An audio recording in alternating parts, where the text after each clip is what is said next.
Welcome to In-Field Observations.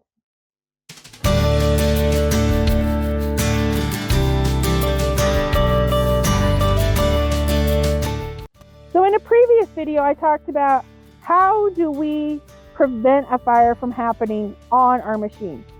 Now, we could take every step in the world and do as much prevention, but accidents happen and we need to be prepared on how do we handle when those situations arise. So when we look at trying to be prepared for a fire, probably the number one rule I will tell everybody is you need to be able to tell 911 dispatch exactly where you're located at. So as you move into a new field, depending on if you're operating the combine or somebody else, can you give clear, accurate directions on where you're at? Whether that is street and avenue crossing, or it is 4 miles so far out of town and then back to the west. Because fire and rescue cannot get there quickly if they don't know where to go. Number two, you need to have a fire extinguisher on your rig. An ABC fire extinguisher.